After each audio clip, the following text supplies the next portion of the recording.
Walt, welcome back to the show. Great to be here, Chris. I really was thrilled when my publicist told me you wanted to do another one. Yeah, absolutely. This new book you have here, The Chosen One. It's an absolute gem. I've been reading through it for the past week or two, and completely action packed. Great follow up to the Red Line. With this story, I mean, this is an epic, like an epic story. I mean, you've got an amazing villain in there. You've got some great lead characters in there. What made you decide to write about this one? Gosh, I'm not sure. What I like to do, Chris, is to take. I like history. I like history a lot, and I certainly like military history, Civil War, World War One. All of those things are rather fascinating to see how people unfold in those events. And so when I started looking for something to do for the second novel, I thought, let's take a historical event and pull it forward and then give it a what if it happened now thing.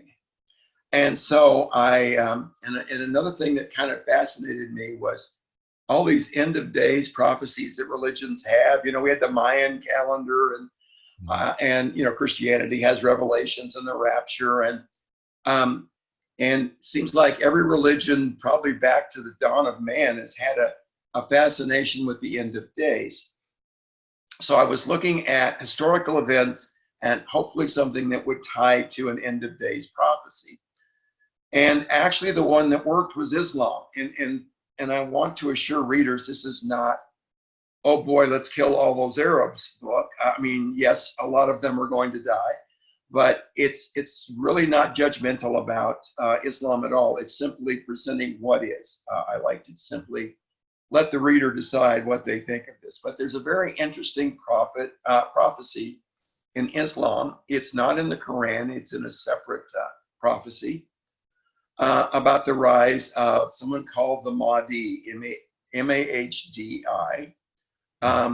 And the reason it's historical, for us who are older like me, there was an old Charlton Heston movie back in the 50s, all those old epic movies he used to do, about the rise of a Mahdi in 1885 in Sudan. And the movie's called Khartoum. If anybody ever sees it, wander by. And so I went back and I started researching that. And sure enough, this Mahdi arises and he raises this fanatical army, and they actually wipe out the British, behead General Gordon, the head of the British forces. And I mean, it was real trauma in Britain in the 1880s. So the prophecy says that the Mahdi, a guided one, a chosen one, will arise, will be appointed by Allah to conquer the world for Islam and then lead it through its final days. Now, once he conquers, and he's supposed to conquer violently, once he conquers, then the final years, which I've seen 4 different numbers of, 5 years, 7 years, 9 years, or 19 years, will be apparently almost paradise-like, according to the prophecy. So I looked at this 1885 incident. I looked at the prophecy and I thought, this would be ideal for right now. Mm-hmm. So I decided, let's do something with a fanatical army that believes that they are involved in an end of days prophecy, that are absolutely committed fanatically to this effort. And so here we are. And the way you develop that character, his name is Mourad in the book, but the way you develop that character, I mean, it was really genius character development that you did there, because you get to see this guy from where he comes from. You actually start to like him a little bit, despite what he's doing and all these things, because you see the human element of him, and it's definitely not, here's a thuggish terrorist and things like that. You see the psychological development, you see how these things kind of come into play, and you see why he's such a formidable character in the novel. Yeah, what I loved about this novel, not just with Moran, I certainly think it's also with my lead Marine Lieutenant Sam Mhm. Erickson and the reporter he's going to be involved with, Lauren Wells, and some others, that you get to look at how we become who we become. And I think that's a fascinating question. And I just actually, I think my favorite chapters I've ever written are Murad's backstory. I think the reader gets the most interesting antagonist they're ever going to see in a book. He's, I hope, very well developed, and you're going to struggle with, like you said, I kind of liked him a bit, and I Mhm. understood where he's coming from, and people are telling me that. I said, but boy, the events he's involved in aren't great ones, and so it was really fun to write his story. It was kind of a fun book to write. Period. None of my books are easy to write. They're all about 500 pages, and they're involved. The Red Line had 5 major storylines going at once. This one has 4. Um, Sam Erickson, who's a Marine First Lieutenant Recon platoon leader, starts the book for us. And then there's an E6 by the name of Charlie Sanders. Yeah, he's an E6. No, he's an E5, I think. Who a Green Beret engineer, so he's really good at blowing things up. There's a Navy Lieutenant Commander by the name of Bradley Mitchell, who's an F-18A pilot, or FA-18 pilot, rather. Mhm. And finally, I have a Bradley platoon sergeant, and Bradley Fighting Vehicle platoon sergeant. And the main thrust of the story takes place in Egypt. As the book begins, I'm not going to give away too much, but as the book begins, the Mahdi's first belief is that he has to first unite Islam, and then he can then conquer the rest of the world.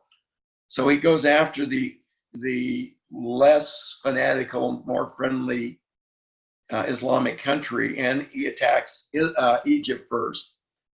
And Cairo is on the brink of falling when the 2nd Marine Division makes a desperate landing 100 miles behind his lines to try to take some of the pressure off of Cairo. And we get started from there. And a little bit of the book takes place in Saudi Arabia, but most of it is going to be in Egypt. Mhm.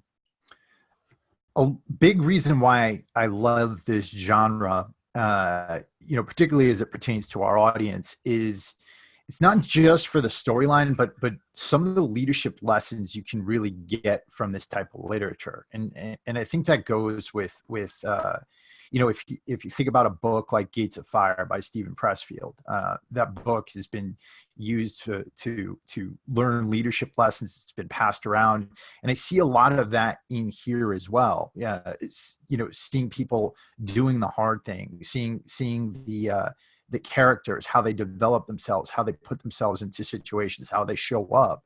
And is that something you're thinking about as you're writing? Yeah, yeah.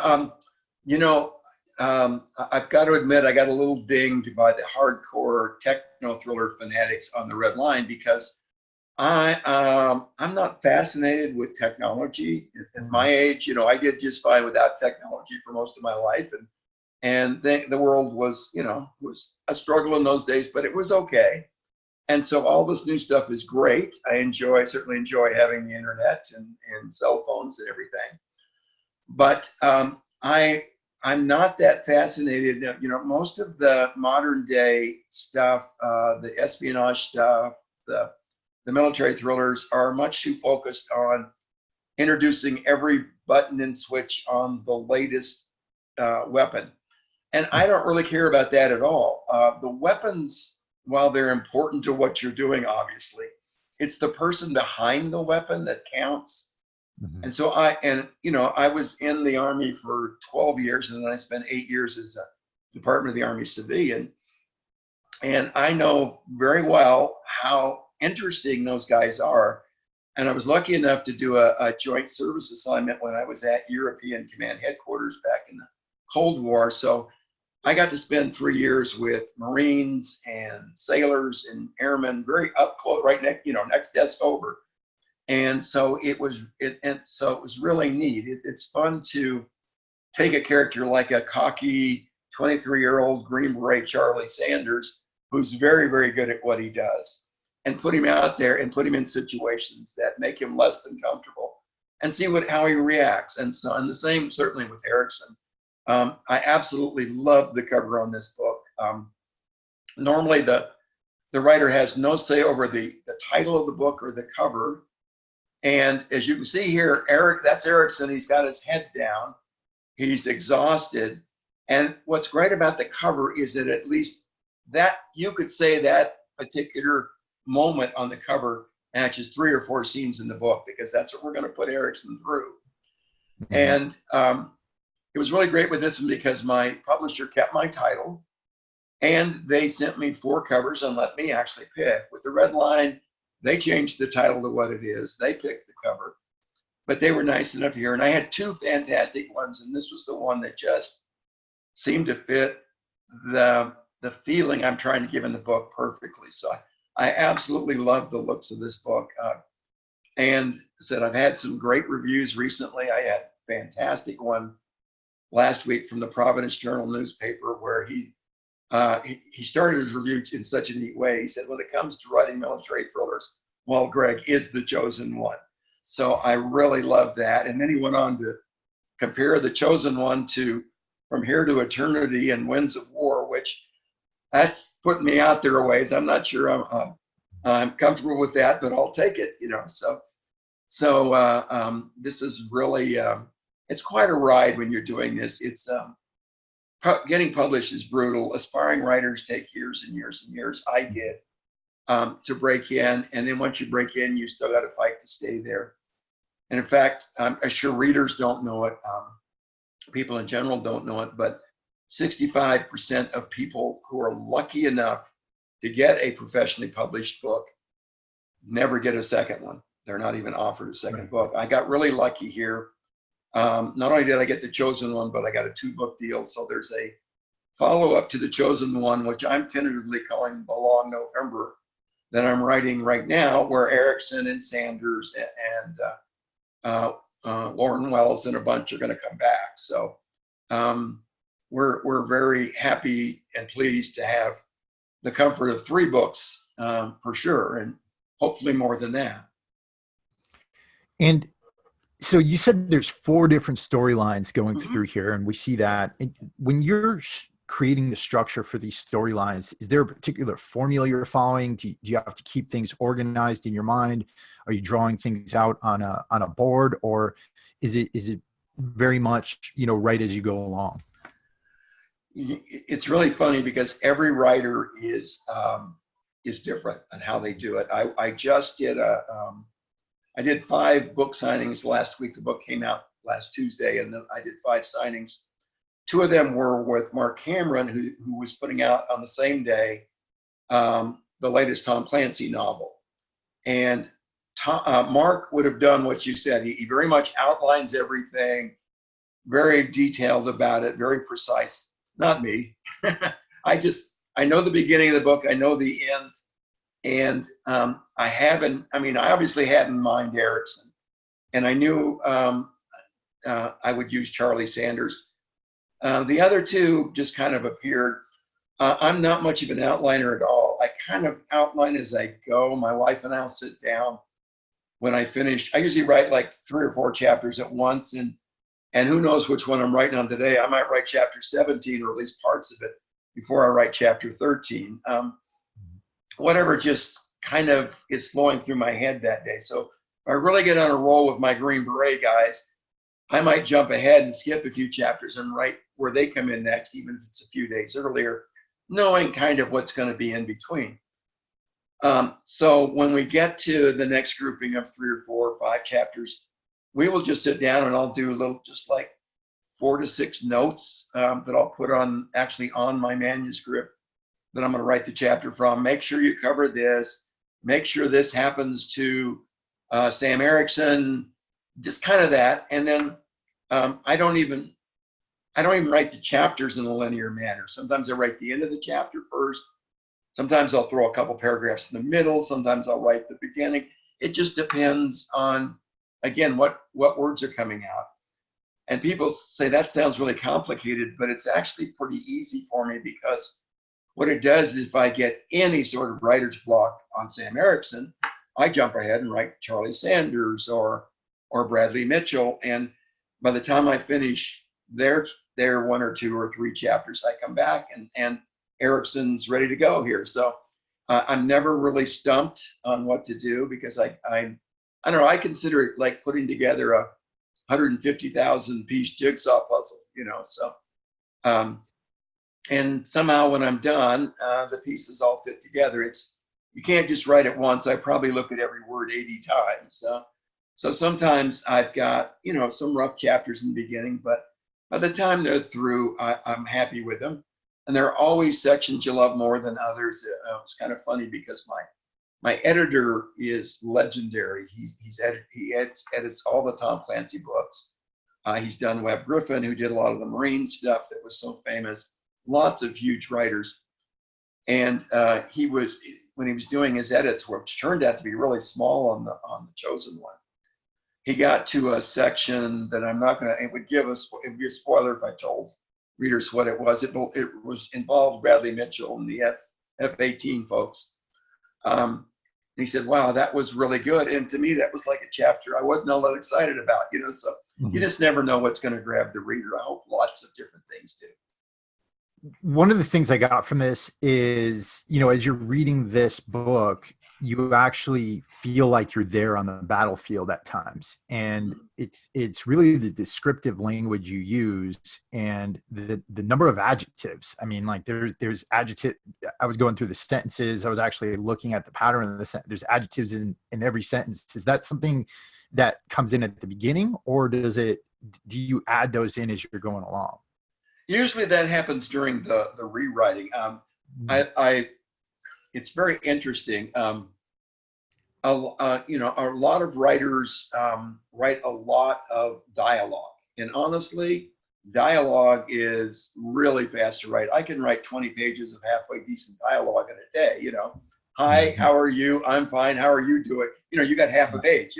So that's the easiest to write, but I don't fall into the trap of trying to do what's easy. The hardest thing to write is action. If I can write 3 good action pages in a full day, that's doing well. Mm-hmm. So the red line, I know on the red line, people just raved about the action, and I'm kind of getting the same with this one.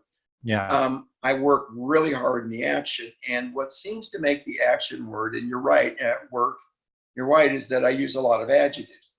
So just saying the tank exploded, that's okay. But, the tank, I don't know, pick an adjective, violently, the tank, and rather than exploded, I might say rupture, The hulking, it would be like the hulking tank. Yeah, exactly. Violently exploded. Yeah, something like that. And that's go ahead.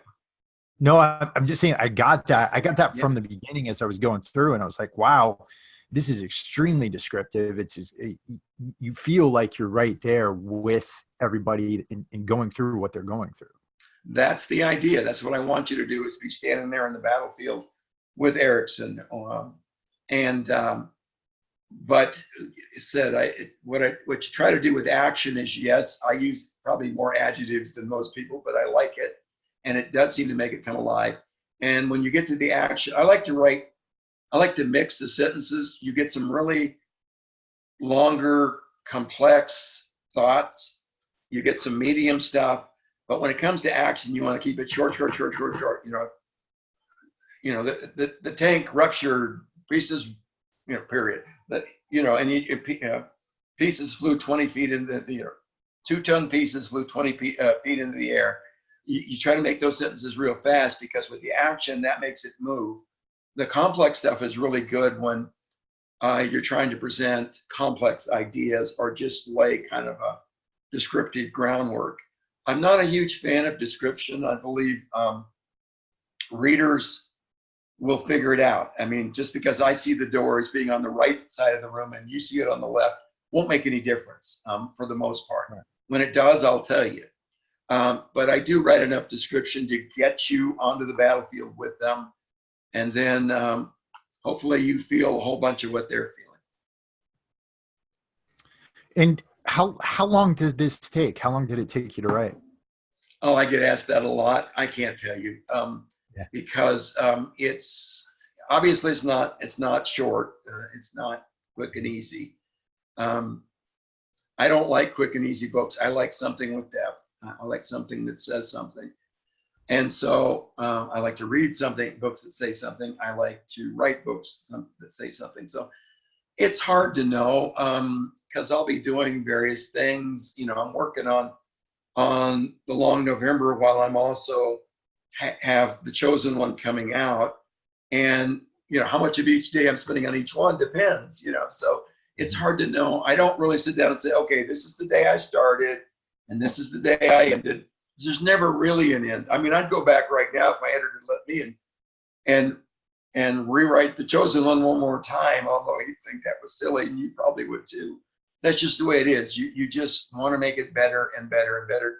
So sometimes it's off and on, like I said, working on different books, having other different things going on. Last week I was on the road doing 5 book signings. There wasn't much time to deal with the Long November.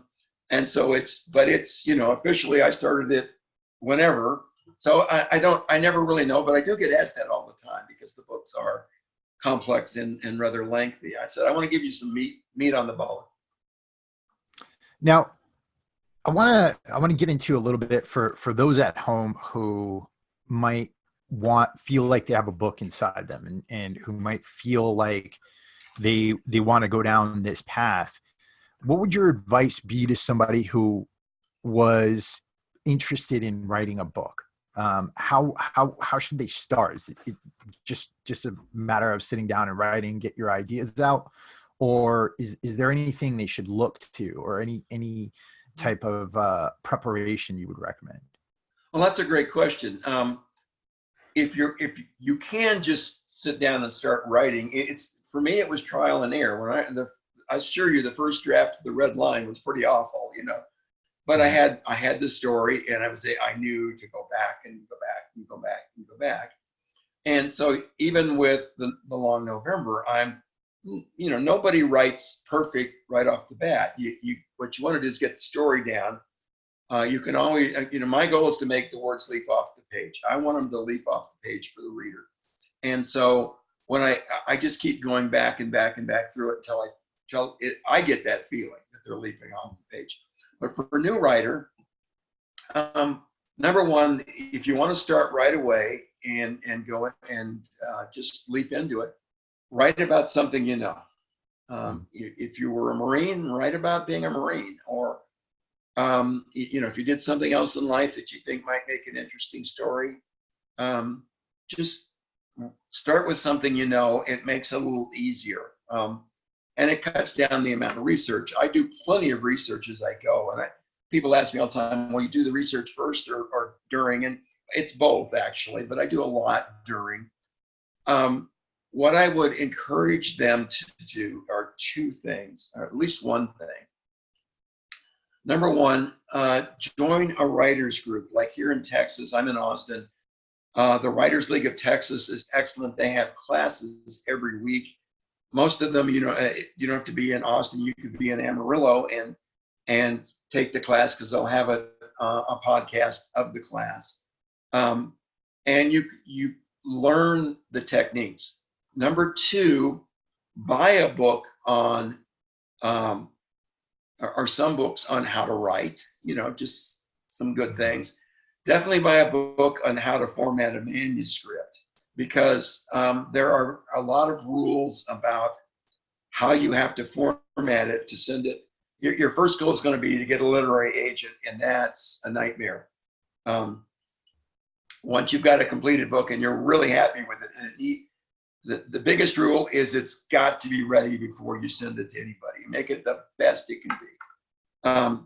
But there are books on formatting. It's got to be double spaced. This is how the pages should look. This is how much you indent each chapter, all that kind of boring stuff. You got to learn that too. But join a writers group, take the classes. There are multiple writers conferences all over the country, just about anywhere you're at. The Writers League of Texas has one in late June. I go to a great one for thriller writers in New York called Thriller Fest. That's right after the 4th of July for 4 or 5 days. And they have classes there. You can learn a lot. Whether you've written one word or you've written 5 manuscripts, going to these things and going to the sessions and listening to the published writers talk about what you need to do to be successful is definitely something you should do. On top of that, you might want to join a little kind of focus writers group. A lot of writers, I didn't, but a lot of writers will join groups of 4 or 5 aspiring writers, and they will critique each other's work. They'll help each other. The only problem with those is sometimes the people in the group are no more in tune to what to do than you are, and will actually sometimes lead you astray. So I would do those things and just be true to your craft. There are lots of rules about how long it's supposed to be, what it's supposed to be. You make sure you don't cross genres. Don't write a zombie apocalypse military thriller romance history novel. Barnes and Noble doesn't know where to put it on the shelves, so they won't buy it. And if they won't buy it, a publisher won't publish it. And if a publisher won't publish it, an agent won't take you on. So you want us to kind of stick with one genre. I do military thrillers. I got a little romance in this one, but I try not to cross genres too much. So there's lots of rules to learn along the way, but you can learn those as you're going. Write what you want to write. Write what you're enthusiastic about. Mm-hmm. And don't give up. It's not easy. It's not as easy as it looks. And getting published truly is a marathon, not a sprint. I've met so many people at these writers' conferences who've begun writing a few months ago, and they've decided that they're going to get an agent this week and publisher next week, and their book's going to be in the window at Barnes and Noble by Christmas. It doesn't happen that way. It just doesn't. Definitely keep your day job, okay? Don't think you're just going to do this. Well, most writers don't get rich. I'm certainly not. I do it because it's something I feel like I need to do. But published writers are often very happy to help. I mean, I've had help from Lee Child, is a good friend. David Morrell, who wrote the Rambo books, is someone who helps me along the way. Steve Berry, who writes great historical thrillers, people like that. All of them are very nice. All those kind of people are very nice, and they're very helpful. And I go to these conferences. I go to both the Writers League and Thriller Fest, and work with 300 or 400 writers. Not so much in how to write, but how to pitch their work to the agents that are at the conferences, so they can get the agent's attention, what to do, what to not to do. And I'll work with them one-on-one sometimes and go over their pitches and do what we can to help them any way we can. In fact, I know this is probably out of my mind doing this, but I'll be happy. I'll give you my email address right now for your viewers. If they want to email me and ask for help, or I sometimes have time to read. Usually I'd want to see a completed manuscript, because you can't get anywhere with fiction until you have a completed manuscript. Agents won't look at it. Publisher won't look at it. So my email is wgragg1948@yahoo.com.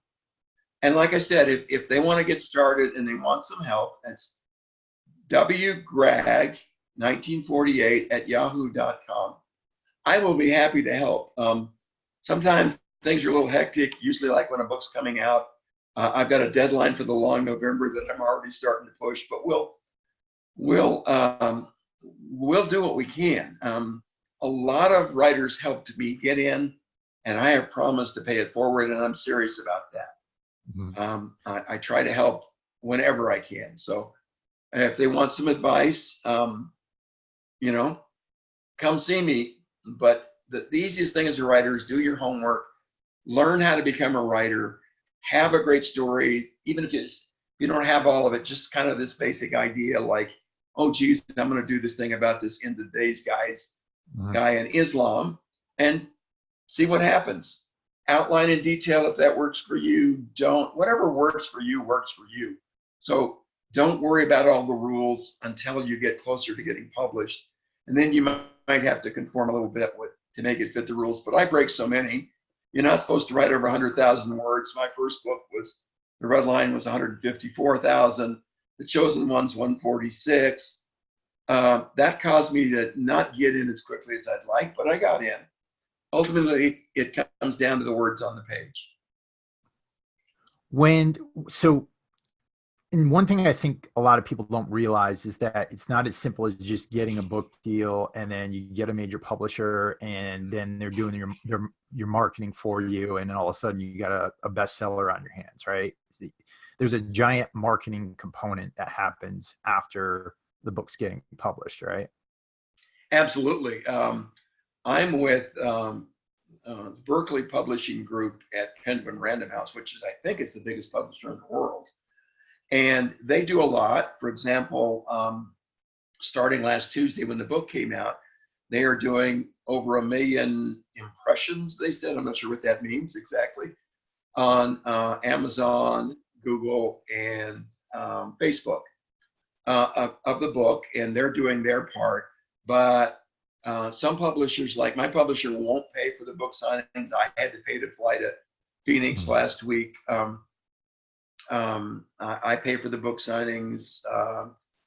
I have a publicist at Berkeley, but I also have a private publicist in Nashville who does a lot of the things. I think they're probably who you were in contact with, or who contacted you again, Chris. So you definitely have some expenses, and you have a big time commitment. When a new book comes out, it can be very hectic for a while, but it's fun. I mean, there are long days. As soon as I finish this, I have to gather all my reviews that I've gotten so far on The Chosen One, put them into an email, and get them off to my agent so she can contact her Hollywood agents to start looking for a production company interested in The Chosen One.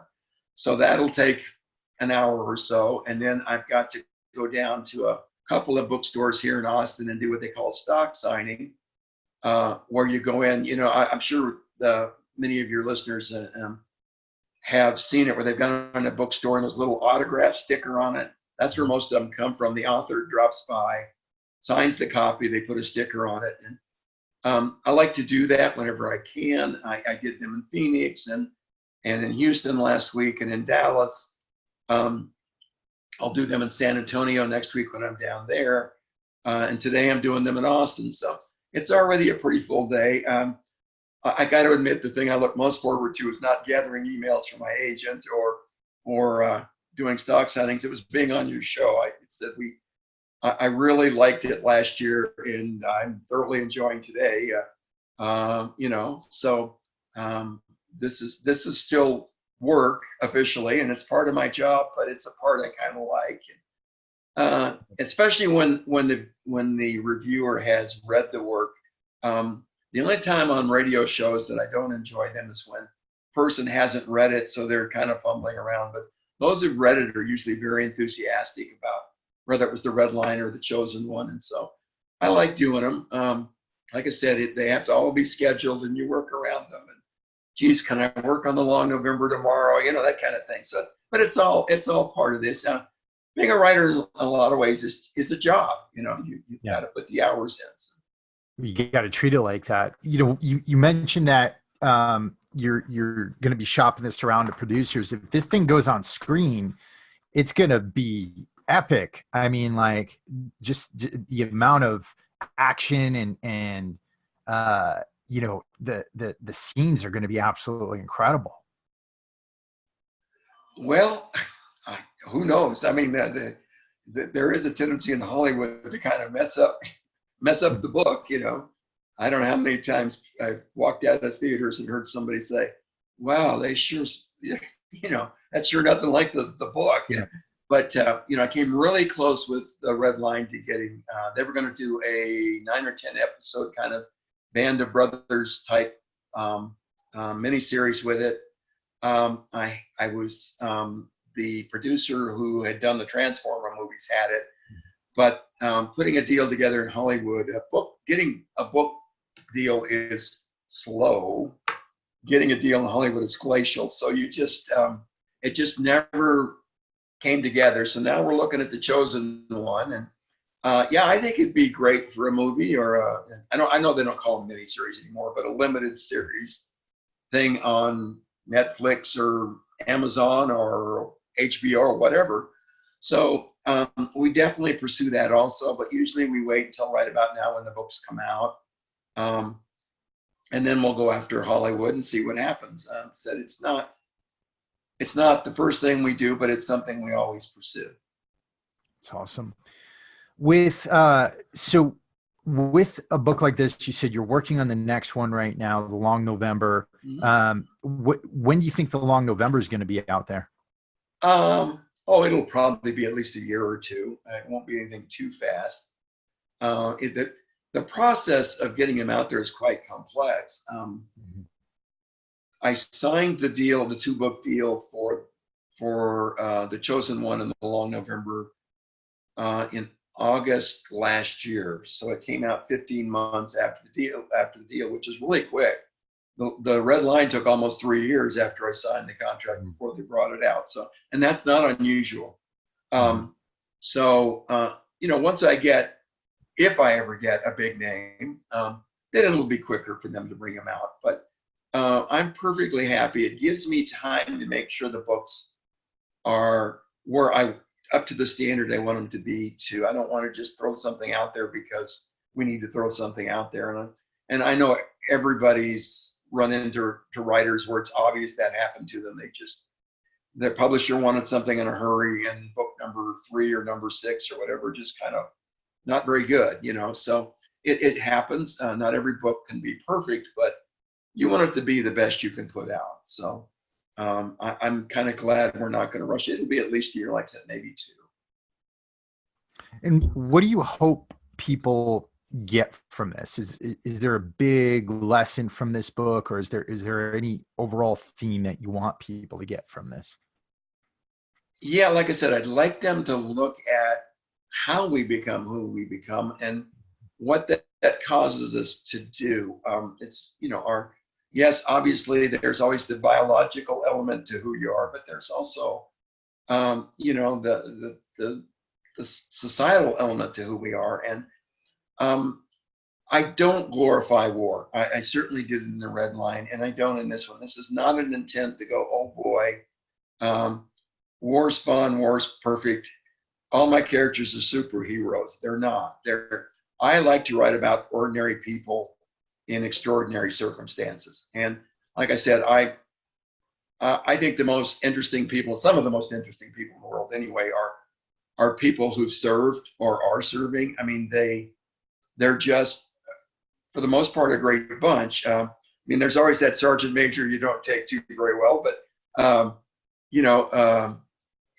the average guys are just, they're down to earth for the most part. They're very human. They're very real. And so I try to present very, very real characters here. I try to present people that you can relate to, especially if you were a veteran or like I said, or are in active duty. But let's see, the message from this one, I know my message in the red line was war bad, not war good. But in The Chosen One, like I said, it's more of that, again, we are who our experiences make us, and look at the result of that and realize there's not, that sometimes it makes us what we don't want to be. And that, Mohammed Mourad would never have done this if they'd have just left him alone. If he'd have just been allowed to stay in his little isolated village in Algeria, he would have been just nothing but a very smart but very meek and mild guy. And yet, through outside forces, he was turned into the Mahdi. And I think that's what I really liked about this one, is that you get to look at people and where they come from and where they end up. And that's the one here. And like I said, I hope it's a book people enjoy. Yes, I want you to learn something from it, but I want you to enjoy it more than anything. If I don't entertain you, then I have no right to ask you to read it. So that's primary thing I want them to get out of it is they put it down and go, boy, I wish there was another 100 pages. Or boy, I cannot tell you how many emails I got after the red line from people who said this was, if not the best book I ever read, pretty darn close. And when's the next one coming? When's the next one coming? So finally I get to say, okay, the next one's here. And I'm hoping they do that with The Chosen One too. Yeah, I think there's something else there too. When you're thinking about the circumstances that create a person, I mean, we hear about this all the time when it comes to bad actors, bad leaders, things like that. And there's always this element of people who say, well, we did that first, or you did that first. And what I think one of the lessons here is that it doesn't mean that you shouldn't stand against it. Right? It doesn't, if that person's committing to acts that are going to be detrimental to the world, it doesn't mean just because they came from a certain place or did something, they still need to be stood against, and there's still going to be conflict, right? Right. One of my observations in life has been, rightly or wrongly, that we don't have a lot of control over our world. We have some, but our path for decision making is typically pretty narrow. We get options, but I can't all of a sudden decide I'm going to raise my own army and attack Oklahoma. There are limits, and so one of the things here is sometimes you're forced into situations. Most of the time, you're forced. Sam Erickson has no real desire to be landing on that beach in northern Egypt. But that's his job, and that's what he does, and he's going to do it the best he can. Like I said, I don't think Mohammed Mourad really wanted to be the Mahdi. If you remember early on, he resists the idea, and yet he just can't get away from it, and it makes him, his circumstances, as the readers will see when they end the backstory, which I think is one of my favorite scenes in any book, is the scene with his village at the end there. It's time to do what he's got to do. And so that's part of the story, is you have control, but your control is rather narrow, and you are guided by outside forces a lot. Like I said, I can't think of many Marines or soldiers who really are eager to rush into battle. I'm certainly not after they've done it once. And that they do this because it's what they're there to do. They do it because of the guy that's next to them in the Zodiac boat heading for the beach. And so that's certainly a good element of it. And I'm glad you picked up on that, Chris. It was definitely something that was interesting. This was kind of interesting to explore in writing this book, was how these people are reacting to their scene. Charlie Sanders at the hotel. I love that scene. I think you've gotten there, haven't you? Where Sanders is in the hotel there by himself. I don't think I've gotten to that part. You haven't gotten to, oh, well, I just spoiled it for you. But there, I will tell you, Sanders is going to find himself cut off here shortly. But and how he reacts to that is very fascinating. So it's just fun sometimes to do, and I hope it's it's not a light read, but I hope it's an easy read. I try to make it, even with complex sentences, I'm not trying to show off my vocabulary, which I'm not sure I have anyway. So I'm just trying to write a story that people can read easily, and again, walk right into, be standing there in the front lines with Erickson, and that's the goal. If you don't like it, you don't like it. Not everyone will. I'll tell you right now. No one's ever had a book that everybody liked, but I think most will, and I hope when they're done, they'll feel like they got their money's worth, and they'll want another one, and they'll reflect on what they've learned in this one, I hope. Yeah, absolutely. Well, I am enjoying it. I am, like I said, going to be curling up with this on Thanksgiving weekend and finishing the whole thing. And right now, people can find this on Amazon and Goodreads, right? Yeah, and it's in Barnes and Noble. It's also in some smaller bookstores, some of the better ones. Like in Austin, we have a great independent bookstore called Book People. There's a wonderful one in Phoenix called Poison Pen. Houston has Murder by the Book. They've all got autographed copies if you want to go get one there. So the easiest thing to do is if you're not gonna get it on Amazon, is to call the bookstore you're going to go to and see if they've got it in.